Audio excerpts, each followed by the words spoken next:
5 years ago, on the historic day of 15th August 1947, India became free from the British rule. It was the attempt of numerous efforts and struggles of the people. Those people are the revolutionary freedom fighters who organized many movements which led to the what India is today. One of the freedom fighters who is well known as father of our nation, he is most respected Sri Mohandas Karamchand Gandhi, or we easily call him Bapu. We are fortunate enough to have him here. Let's ask him some few questions. Namaste, sir. Namaste. Were you always the man who favored non-violence and walked a high moral path? I don't think that I am always a man who supports the non-violence and walks a path of high moral. Rather, it is the power of the Supreme God, the Ram, who chose me to follow this path and motivate others to follow the path of non-violence, dharma, ahimsa, and the peace. And I must say that non-violence is a such weapon in which we not require any bullet or gun, and we can win the match of independence of India. Thank you, sir. It's really agreeable that you inspired a lot of youth. Then why didn't you accept any position in the new government of India? I don't think that I have done this all to receive any position of India, because as being a sevak of any country, the first primary duty, like every Indian must do, that's like my first sole duty to freed my mother India, my mother Bharati, from this cruel rule of this British Raj, due to which I never thought to become or accept any position in the new government of India. Rather, I am a sevak, not an officer. Thank you, sir. It really shows the determination that you want to help your people and serve our own people. Then when did you think that our own people is now ready to fight for the freedom? If I remember the year of 1917 when I went with Rajendra Prasad, and he was a very famous lawyer of Patna at that time, to the Champaran. There I saw that lots of poor peasants of the Champaran and many poor villagers from the nearby villages have gathered together in the front of the court, and they helped me, and all lawyers are also ready to go prison with me.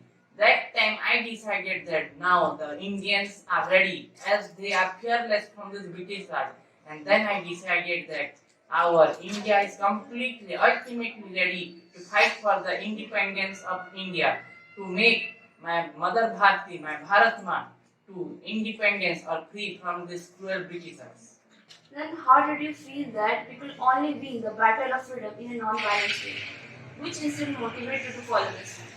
If I said the 1917 year, the Champaran movement, when all the peasants, all the farmers and all the people with me, we all together disobey the British rule.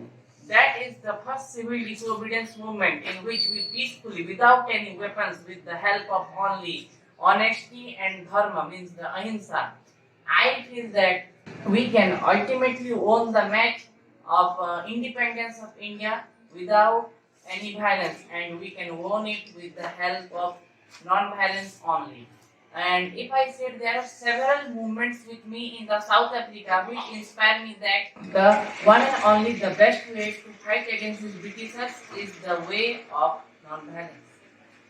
I understand the concept of non-violence and civil disobedience. Do you really think that it will work in all situations, especially a person against like Hitler? I don't know about the nature of the Hitler, the ruler of the Nazi Germany, because he is so much cruel that I have very less or very few incidents I have heard about him.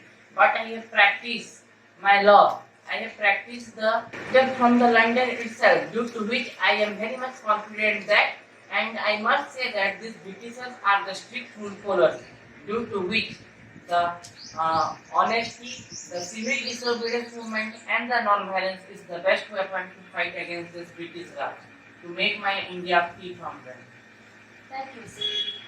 It's indeed true that believing in ourselves is the path to our victory. If we would not have taken the risk that time, we would not have won. How did you decide to pursue your studies in London? I remember at the age of 18, I went to the London, and there I practiced the law for almost 3 years. and returned after receiving the honor of barrister. I have practiced law in the inner temple of the London, and at the age of 22 in the 1891, when I completely finished my law, I feel that now I am ready to fight for the independence of India. And it's really a very large difficulty for me to pursue studies in the London. But my family members, especially my mother and my elder brother, support me a lot because my elder brother Manilal is also a lawyer at that time. Your family and friends must have supported you a lot, isn't it? Yes, especially my mother, Srimati Putlibai, me a lot. Thank you, sir.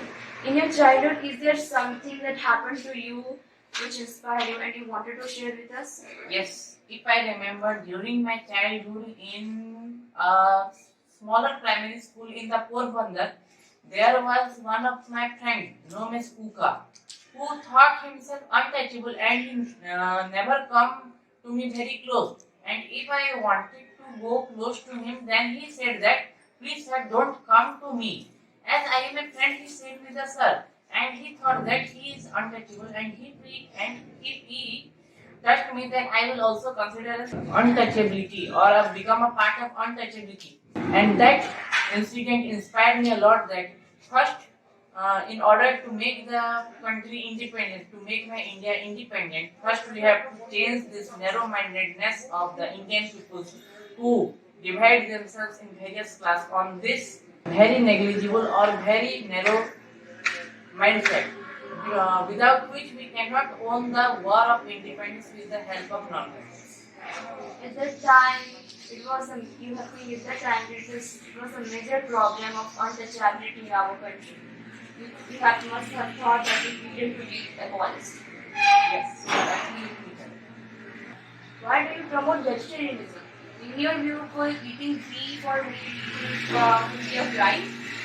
I am not telling that eating beef or meat is a crime for me because, and I don't want to judge any other view on this basis because different people have different basis of judgment regarding to this.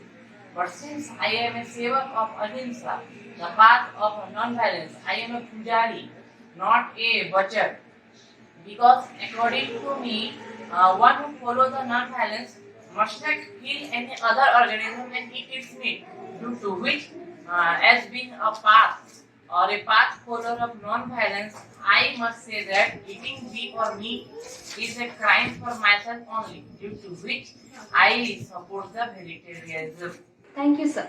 Have you ever thought of quitting all those movements and all those struggles and just lead a happy life with your family? Yes, like every other Indian citizens, I've also thought to lead a simple life with my personal family, like every other Indian people do.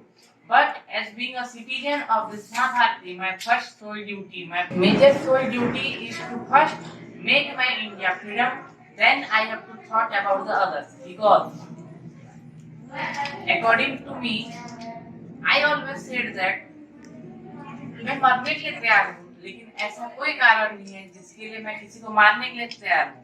It means the non-violence is the best way to fight against these Britishers, due to which I always said that the non-violence is the best way to make India free, which helped me in the path of freedom to make my India freed from this cruel British.